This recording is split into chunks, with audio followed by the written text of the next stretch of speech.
BNP কৃষক card, family card দিয়ে জনগণের মন ভুলানোর চেষ্টা করছে। কৃষক কার্ড, ফ্যামিলি কার্ড দিতে দিতেই বিএনপির তেল ফুরিয়ে গিয়েছে। 2024 সালের জুলাই গণ অভ্যুত্থানের মধ্য দিয়ে বাংলাদেশ একটা পরিবর্তনের স্বপ্ন দেখেছে। বাংলাদেশের মুক্তিকামী জনগণ প্রতিজ্ঞা নিয়েছিল বাংলাদেশে নতুন করে কোনো স্বৈরতন্ত্র এই দেশে ফেরত আসতে দেওয়া হবে না। সেই প্রতিজ্ঞা থেকেই বাংলাদেশের সংস্কারের কার্যক্রম শুরু হয়। 5ই আগস্টের পর থেকেই প্রতি পদে পদে বিএনপি, তৎকালীন বিএনপি সেই সংস্কার কার্যক্রমে বাধা দিয়ে এসেছিল। একটা পর্যায়ে তারা বাধ্য হয়ে ঐক্যমত কমিশনে আসে, কিন্তু ঐক্যমত কমিশনে এসেও প্রত্যেকটা গুরুত্বপূর্ণ সংস্কারে তারা নোট অফ ডিসেন্ট, অর্থাৎ তাদের বাধা, তাদের অসম্মতি তারা জানিয়ে এসেছে। সবশেষে তারা গণভোটের জনগণের চাপে, সেই সময়ে রাজনৈতিক বাস্তবতার চাপে তারা গণভোটে রাজি হলেও আমরা দেখতে পেলাম যে নির্বাচনের পরপর তারা গণভোটকে অস্বীকার করা শুরু করেছে। যেই বিএনপির জন্ম হয়েছিল গণভোটের মাধ্যমে, সেই বিএনপি আজকে জুলাই গণ অভ্যুত্থান পরবর্তী গণভোটকে অস্বীকার করছে। পারতপক্ষে বিএনপি তার অস্তিত্বকেই অস্বীকার করতে শুরু করে দিয়েছে। আমরা খুব স্পষ্টভাবে বলতে চাই, বাংলাদেশের প্রত্যেকটি প্রতিষ্ঠানকে নতুন করে যে বিএনপি দলীয়করণ করছে, এটা আওয়ামী লীগের পথেই বিএনপি বাংলাদেশকে এগিয়ে নিয়ে যাচ্ছে।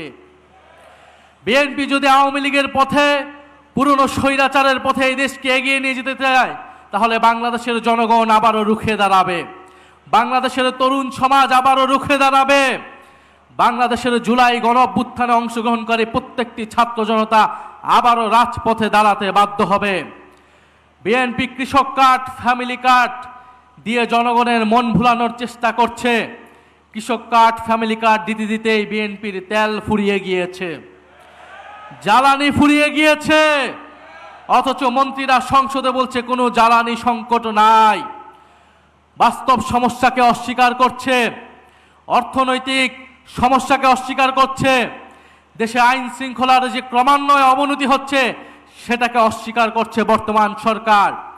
আমরা সর্বাত্মকভাবে এই সরকারকে সহযোগিতা করতে প্রস্তুত ছিলাম দেশের স্বার্থে, জনগণের স্বার্থে, কিন্তু বিএনপি সরকার সেই সকল সহযোগিতা নেওয়ার সকল দরজা বন্ধ করে দিচ্ছে।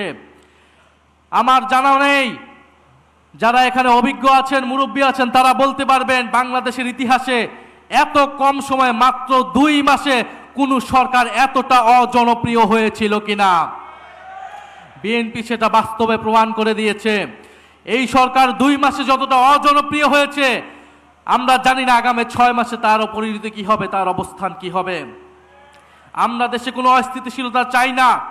আমাদের দাবি একটাই, গণভোটের গণরায় বাস্তবায়ন করে জুলাই গণ অভ্যুত্থানকে প্রকৃত সম্মান দেওয়া, জুলাই শহীদ পরিবারকে প্রকৃত সম্মান দেওয়া, আহত যোদ্ধাদের প্রকৃত সম্মান দেওয়া। আমরা সেটার জন্য রাজপথে আছি, সংসদে আছি। ইনশাআল্লাহ আমরা ঐক্যবদ্ধভাবে আমাদের সে দাবি আদায় করে ছাড়বো ইনশাআল্লাহ। আসসালামু আলাইকুম।